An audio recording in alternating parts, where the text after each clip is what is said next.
ಗಲಾಟೆ ಮಾಡಬಾರ್ದು ಅಂತ ಶಾಂತಿಯುತ ಹೋರಾಟ ನಮ್ದು.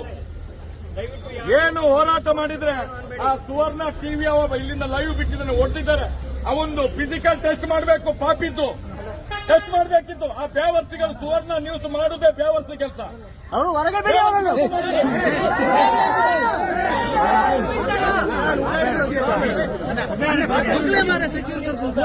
ಸುವರ್ಣ ಟಿವಿ ಅವರು ಮಾಡುವಂತ ಬೇವರ್ಸಿ ಕೆಲಸ ಬಂದದ್ದು ಬೇಕಂತ ಅಲ್ಲಿ ನಮ್ಮವರಿಗೆ ಹೊಡೆದಿದ್ದಾರೆ. ಅದನ್ನು ಇದು ಮಾಡ್ಲಿಕ್ಕೋಸ್ಕರ ಇಲ್ಲಿ ಬಂದು ಅವ್ರು ನಾಟಕ ಮಾಡ್ತಾ ಇದ್ದಾರೆ. ಅಲ್ಲಿ ಬಂದು ನೀವು ಮಾತಾಡಿ, ಎಲ್ಲರೂ ಹೋಗುದಿಲ್ಲ.